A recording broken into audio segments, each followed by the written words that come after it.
Hello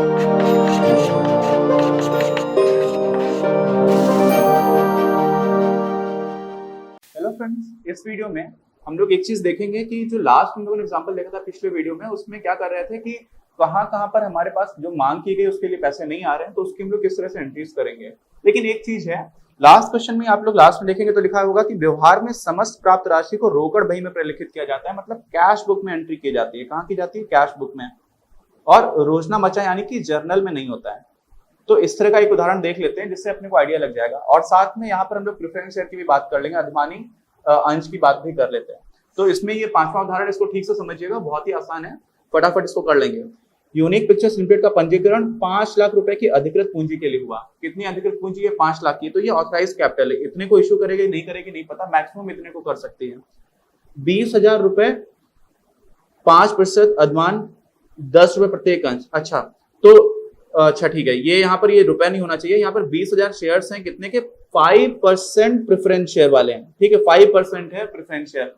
तो इसका मतलब क्या होता है कि जो भी डिविडेंड है उस पर आपको 5% का अंश मिल रहा होगा। कब? जब 5% प्रेफरेंस शेयर है। तो उसका नाम क्या है? 5%। 6% होगा तो 6% मिलेगा। तो यहाँ पर क्या है? 5% अधिमान यानी कि पूर्वाधिकार अंश, 10 रुपए प्रत्येक अंश। तो 20,000 शेयर्स हैं, 10 रुपए का एक है, और 5% है। यहाँ पर कोई डायरेक्ट लेना देना नहीं है, सिर्फ ये है कि जब आप डिविडेंड दे रहे होगे, जब लाभांश दे रहे होगे, तो 5% के हिसाब से दोगे, ठीक है। तो 20,000 10 में गुणा करोगे तो कितना हो जाएगा? 2 लाख हो जाएगा, ठीक। ऐसे ही सोचिए कि 30,000 समता अंश हैं 10 रुपए के, तो इनको मिला लेंगे तो 3 लाख हो जाएगा। यानी कि यहाँ पर जो अधिकृत पूंजी है उतना ही लगभग पूरा निर्गमित यानी कि इशू कर दिया गया है, ठीक। अब क्या हुआ? नहीं सॉरी नहीं किया गया, अगली लाइन में दिख गया है। कंपनी ने 10,000 पूर्वाधिकार यानी कि 10,000 प्रेफरेंस शेयर्स को इशू किया हुआ है, और 15,000 यानी कि 5 लाख कर सकते थे। तो 10,000 जो किए 10 रुपए के हिसाब से यानी कि 1 लाख, और 15,000 किए 10 रुपए के हिसाब से यानी कि 1.5 लाख। तो कुल मिलाकर के 2.5 लाख रुपए का इन्होंने इशू किया है, 5 लाख का पूरे का नहीं किया है। समता अंशों का अभिधान प्राप्ति हेतु जनता में निर्गमन किया, इशू कर दिया। अच्छा, अंशों पर देय राशि निम्न प्रकार है। आवेदन के समय 2 रुपए मांगे गए, समता पर भी और अधिमान पर भी, यानी कि दोनों में एक्जैक्टली सेम मांगा गया है। आवंटन में भी 3 और 3 है। फिर प्रथम मांग में 2.5 और 2.5 है, और जो द्वितीय मांग है वही अंतिम मांग भी है, इसलिए सेकंड एंड फाइनल कॉल में कितना मिला है आपको? 2.5 और 2.5 रुपए, ठीक। अब क्या करना है? कहा क्या गया है? सभी अंशों पर पूर्ण रूप से अभिधान स्वीकार किया गया, यानी कि सारे लोगों ने आवेदन किया, वो भी हो गया। और द्वितीय और अंतिम मांग जो थी ना, सब कुछ सारे पैसे मिलते जा रहे हैं, सबको आवंटन भी हो गया। लेकिन द्वितीय और अंतिम मांग में 100 समता अंशों तथा 200 अधिमानी अंशों के अतिरिक्त सभी देय राशियां प्राप्त की गई।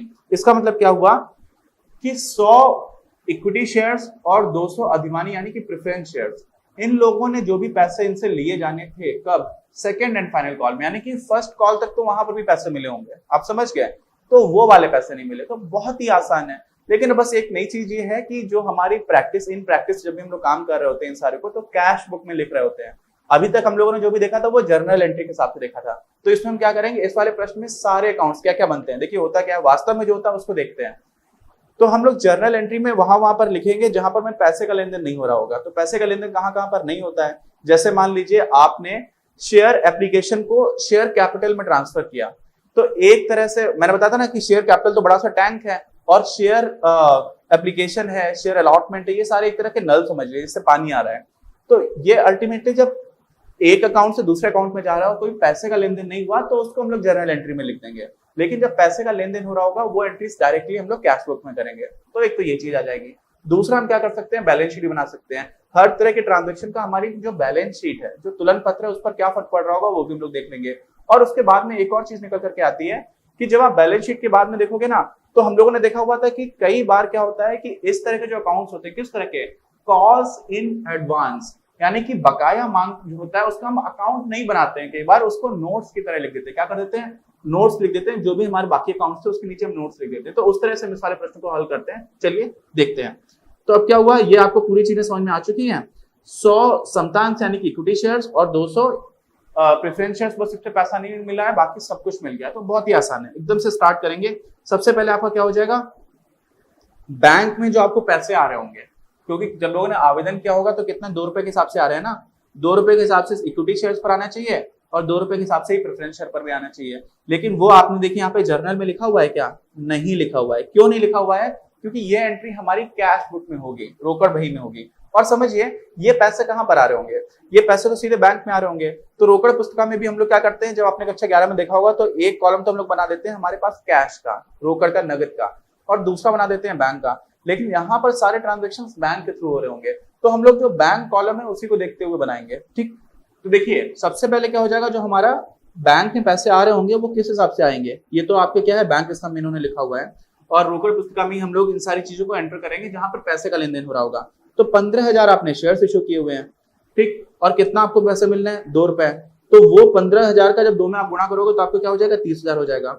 और जो पूर्वाधिकार अंश है वो कितने का था, वो 10,000 थे, तो वो आपने 2 रुपए के हिसाब से किए तो आपको 20,000 रुपए मिल गए। तो जब रुपए मिलने वाली एंट्री वो डायरेक्टली आपके जर्नल में ना होकर के कैश बुक में होगी, बस इतना सा याद रखना है। ठीक, तो ये आपकी पहली जो एंट्री है वो आवेदन तक हो जाएगी। अब आप समझिए आवेदन के बाद से क्या होता है, आप आवंटन कर रहे होते हैं, अलॉटमेंट कर रहे होते हैं। अलॉटमेंट के टाइम पर एक देय हो जाता है कि आपको पैसे मिलने चाहिए, कितने कितने मिलने चाहिए। देखिए अलॉटमेंट के टाइम पर आवंटन के समय 3 रुपए समता पर मिलने चाहिए और 3 रुपए आपको मिलने चाहिए पूर्वाधिकार यानी कि अधिमानी यानी कि प्रेफरेंस शेयर पर।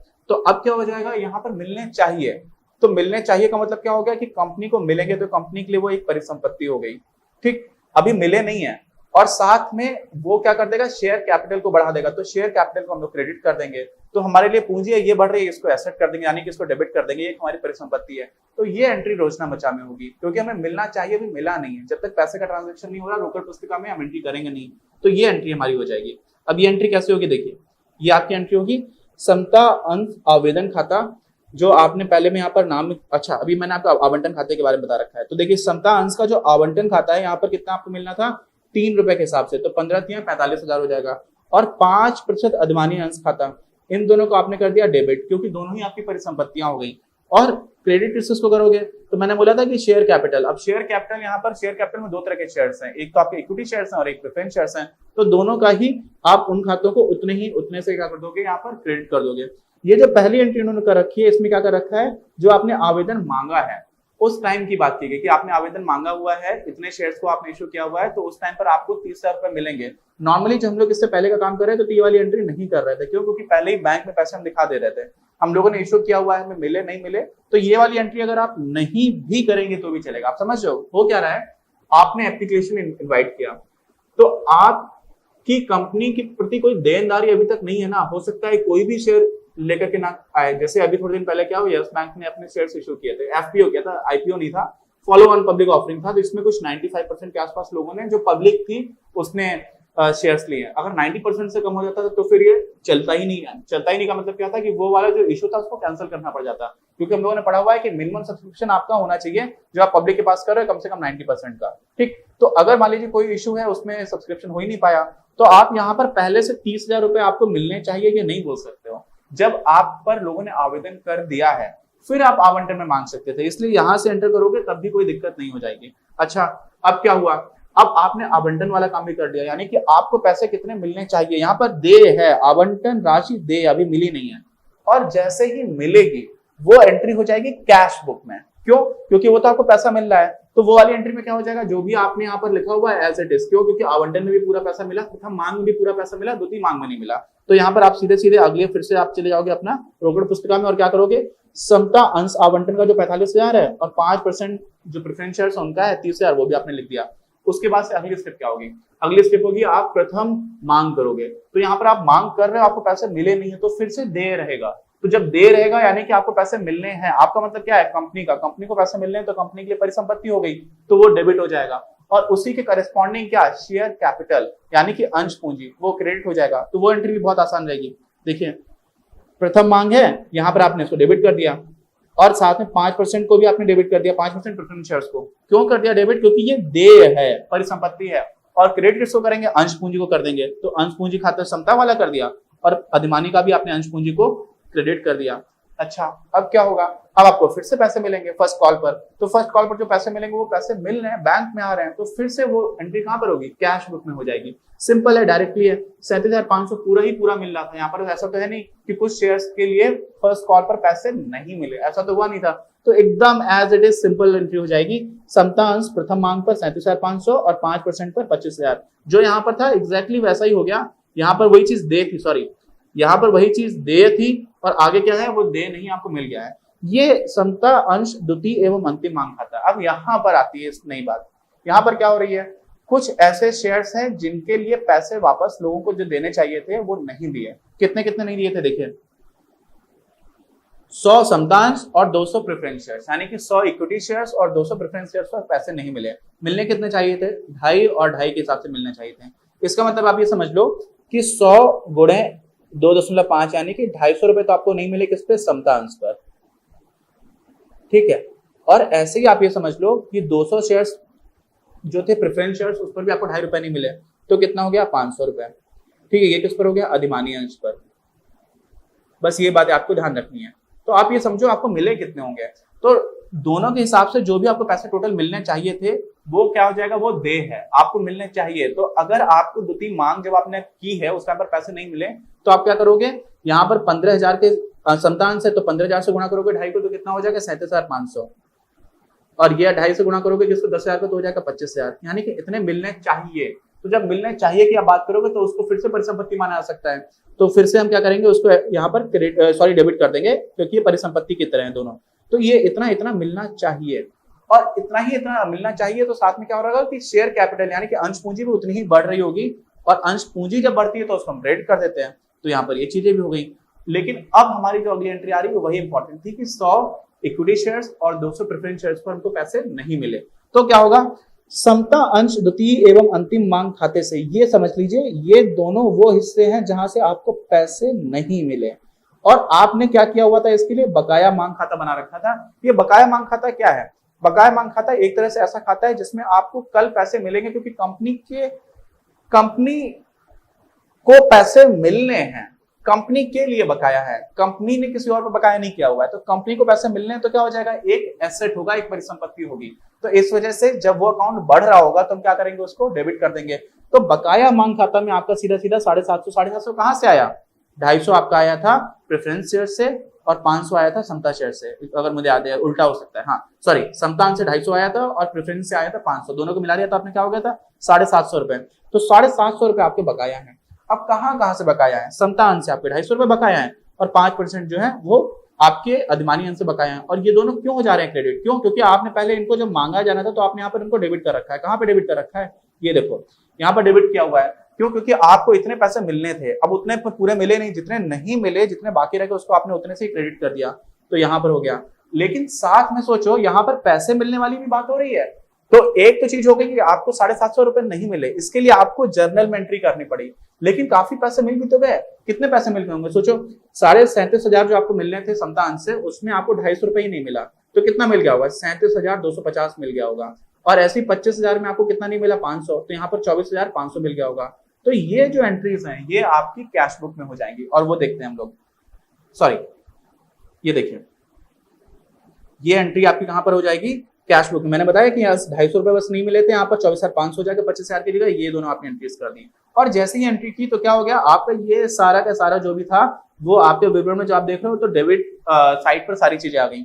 और उसके बाद इधर का हमें कुछ भी दे नहीं रखा है तो हम एक बैलेंसिंग एंट्री कर देंगे, और बैलेंसिंग एंट्री क्या हो जाएगी, जितना यहाँ पर बैलेंस है एज इट इज वो आ जाएगा। ये तो बैलेंसिंग एंट्री है। बैलेंसिंग एंट्री कब कर रहे होते हैं, जब हमारी कैश बुक में एक साइड और दूसरी साइड में दोनों का बैलेंस बराबर नहीं होता है। तो यहाँ पर तो कुछ था ही नहीं, कुछ भी नहीं था, तो एज इट इज आप यहाँ से उठा करके 2,49,250 रख दोगे। अच्छा, अब इसी में एक दो चीजें और हैं जो हम लोगों ने देखी हुई हैं। मैंने क्या बताया था कि जब भी हम लोग इस तरह के अकाउंट्स की बात कर रहे होते हैं जहां पर कॉल्स इन एडवांस की बात होती है, क्या, बकाया मांग, तो उसको हम लोग नोट्स ऐड कर देते हैं, हम लोग उसके लिए अलग से अकाउंट नहीं बनाते हैं। तो उस चीज को भी देख लेंगे और साथ में बैलेंस शीट देखते हैं। तो देखिए बैलेंस शीट में क्या है, समता एवं देता है, कहां कहां पर कितना आपको मिलना चाहिए था, इसके हिसाब से अगर आप देखोगे यहाँ पर जो आपको दे रखा है ये 2, 3, 2.5 और 2.5 आपको मिलना चाहिए था। इस हिसाब से अगर आप देखोगे तो पूरी पूंजी कितनी क्रिएट हुई है, सोचो भाई, पूरी पूंजी में जो भी आपको मिलना था कुल मिलाकर के 25,000 शेयर्स हैं ऐसे मान लो यार, और सबके हिसाब से आपको कितना मिलना चाहिए था, 10 रुपए मिलना चाहिए था। तो 2.5 लाख की आपकी पूंजी हो जानी चाहिए थी, लेकिन इसमें कितना मिला आपको, 750 रुपए नहीं मिला, है ना। तो 750 रुपए नहीं मिला, उतनी पूंजी अभी तक क्रिएट नहीं हुई है। तो पूंजी कितनी हो जाएगी, 2,49,250, ये आपकी पूंजी हो जाएगी। ठीक, तो जब हम लोग बैलेंस शीट की बात कर रहे होंगे, सॉरी ये बार बार अलग हो रहा है आज थोड़ा सा, हाँ बैलेंस शीट की बात करेंगे तो उसमें क्या हो जाएगा, जो हमारा पूरा कोष आएगा वो 2,49,250 का आ जाएगा, अंश पूंजी जो टोटल आ जाएगी हमारी शेयर कैपिटल।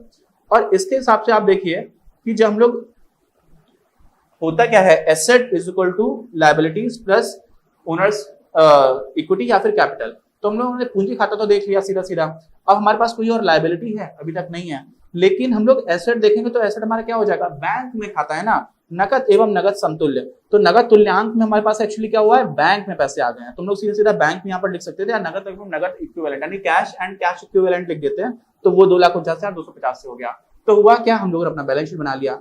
अब जो अगली बात आ रही थी वो थी नोट्स ऐड किए जाते हैं अकाउंट में, अलग से अकाउंट नहीं बनाया जाता है। इन प्रैक्टिस कब नहीं बनाया जाता है, जब हम लोग कॉल्स इन एडवांस की बात करते हैं, बकाया मांग की। तो यहाँ पर क्या हो जाएगा, खातों पर टिप्पणियां हो जाएंगी। किस वजह से आपकी टिप्पणी हो जाएगी, ये तो सीधा सीधा है कि 30,000 पर आपने समतांश 10 रुपए प्रत्येक के हिसाब से जो आपको पैसे मिलने थे वो इतने मिलने चाहिए थे। होगा क्या, मेन चीज ये है, इसको आप देखिए, ये और साथ में आप ये ऊपर वाला तो बस ये लिखा हुआ है कि आपके पास टोटल ऑथराइज कैपिटल कितनी है, 5 लाख की आपके पास ऑथराइज कैपिटल है जो अधिकृत है। उसके बाद 2.5 लाख आपने क्या किया है, ये आपने इशू किए, तो ये इशूड कैपिटल है। ठीक, अब जो लिखना होता है टिप्पणी में वो ये चीज इंपॉर्टेंट है। ये तो एकदम सिंपल है, आप लोग ऑलरेडी कर चुके हो। यहाँ पर क्या हो रहा है कि 14,900 क्यों हुआ, क्योंकि 10 रुपए के हिसाब से 100 शेयर ऐसे थे जिसमें आपको पैसे नहीं मिले, कब, द्वितीय कॉल में, फर्स्ट कॉल में मिले थे। ठीक, तो अविदत्त पूंजी जो आपको आ रही है टोटल, वो 14,900 क्यों आया, क्योंकि इन टोटल आपने 15,000 शेयर इशू किए और 10 रुपए के हिसाब से कितना मिलना चाहिए था, 1,50,000 मिलना चाहिए था। लेकिन इसमें से 100 शेयर्स पर 10 रुपए के हिसाब से, सॉरी 100 शेयर्स पर 2.5 रुपए के हिसाब से आपको कितने रुपए नहीं मिले वो आप चीज देखोगे। तो आप तो सोचोगे यहाँ पर ये क्या हो रहा है, यहाँ पर तो ये नंबर्स अलग हो जा रहे हैं, क्यों हो रहे हैं अलग, ऐसे सोचो। तो देखो, आपकी जो अविदत्त पूंजी की बात है, तो आपने क्या किया, कुछ ऐसे शेयर्स है जिन पर आपको पूरा पूरा पैसा मिल गया। कैसे शेयर्स है, पूरा पूरा पैसा मिल गया। तो 15,000 में से सिर्फ 100 ऐसे शेयर्स थे जिस पर सेकेंड कॉल में पैसा नहीं मिला। तो कितने में पूरा पैसा मिल गया, 14,900 पर। और 14,900 पर अगर आपको पूरा पैसा मिल गया है, इसका मतलब क्या हो जाएगा, जो issued and paid up capital, तो क्या हो जाएगा, अविदत्त पूंजी। अविदत्त मतलब क्या हो जाता है, पेड अप। ठीक है, जो आपने इशू की और जो फुली सब्सक्राइब थी, क्या थी, फुली सब्सक्राइब। तो देखिए पेड अप में तो बाकी हिस्सा भी बनेगा, ये हो जाएगा issued and fully subscribe. Paid up तो हो जाता है प्रदत्त, अविदत्त में क्या हो जाता है कि सब्सक्राइब्ड है। तो जो भी आपने 14,900 समता शेयर्स यानी कि इक्विटी शेयर्स इशू किए थे वो पूरे पूरे सब्सक्राइब हो गए, तो उसका सीधा सीधा 10 से गुणा करोगे, पैसे मिल जाएंगे। और प्रेफरेंस शेयर्स में 200 सब्सक्राइब नहीं हुए थे, वहां पर कितना था, 15,000 नहीं था, वहां पर 10,000 शेयर्स थे। और 10,000 में 200 अगर नहीं हुए हैं तो कितने हो गए, 9,800 पूरी तरह से सब्सक्राइब है। तो 9,800 में जब आप 10 से गुणा करेंगे तो हो जाएगा आपका 98,000। तो ये आपकी वो पूंजी है जो फुली सब्सक्राइब है। क्या है, फुली सब्सक्राइब। और कुछ ऐसे शेयर्स हैं जो फुली सब्सक्राइब नहीं है, तो यहाँ पे पेड अप नहीं लिखेंगे, ये मैंने गलत लिखा था, यहाँ पर इसको लिखेंगे फुली सब्सक्राइब। अविदत्त क्या हो जाएगा, अविदत्त है लेकिन पूर्ण प्रदत्त नहीं है, इनको पूरा पूरा अभी तक पेमेंट नहीं हुआ है, सब्सक्राइब लोगों ने कर लिया है, जो सेकंड कॉल थी वो पैसे नहीं दिए हैं, तो ये क्या हो जाएगा, फुली पेड अप नहीं है, पार्शली पेड अप है। कितना कितना पेड अप है, तो देखिए क्या क्या इन्होंने किया हुआ था, आप देखिए एकदम स्टार्टिंग में देख लीजिए। 2 रुपए आवेदन का दिया एप्लीकेशन पर, 3 रुपए इन्होंने अलॉटमेंट पर दिया, 2.5 रुपए प्रथम मांग भी दे दिया, और सिर्फ अंतिम 2.5 रुपए है ये नहीं दिया, है ना। तो 100 शेयर्स पर अगर 2.5 रुपए के हिसाब से नहीं मिला तो कितना हो जाएगा, 250 रुपए नहीं मिला। और उसके साथ में ही आप ये समझ लीजिए कि अगर आपको 200 शेयर्स पर 2.5 रुपए नहीं मिला, 200 शेयर्स कौन से, जो प्रेफरेंस शेयर्स थे, तो वो 500 रुपए नहीं मिलेगा। तो यहाँ पर आप लिखोगे कि जो आपको मिलना चाहिए था वो था 1,000, 250 नहीं मिला, तो मिल कितना गया, 750। ये कौन से शेयर्स हैं, ये इक्विटी शेयर्स हैं, समता शेयर्स हैं, देखिए लिखा होगा समतांश। और साथ में 5% वाले जो आपके प्रेफरेंस शेयर्स थे, 200 शेयर्स थे, उनमें आपको मिलना कितना चाहिए था, 2,000 मिलना चाहिए था, लेकिन कितना नहीं मिला, 500 नहीं मिला। क्यों नहीं मिला 500, क्योंकि ऐसे 200 शेयर्स है जिस पर आपने 2.5 रुपए नहीं दिए, तो 500 रुपए नहीं दिए, तो मिला कितना, 1,500। अब आप इन दोनों को ऐड कर दोगे, जो मिला है और ऊपर वाला जो आपको मिलना था, यहाँ पर आपका ये 2,49,000 आ जाएगा, 2,47,000 इन दोनों को जोड़ करके, ठीक। और ये 2.5 लाख क्या था, ये आपको टोटल इशूड कैपिटल थी, जिसमें से सब्सक्राइब और पेड अप कितना हो गया, 2,49,250। क्यों, क्योंकि 750 रुपए अभी तक ऐसे हैं जो आपको नहीं मिले, ठीक है। तो इसी के साथ हमारा ये वाला एग्जाम्पल खत्म हो जाता है। इसमें बस इंपॉर्टेंट बात क्या थी, यहाँ पर जो हम लोग नोट्स लिख रहे हैं ना, वो आपको समझ में आना चाहिए।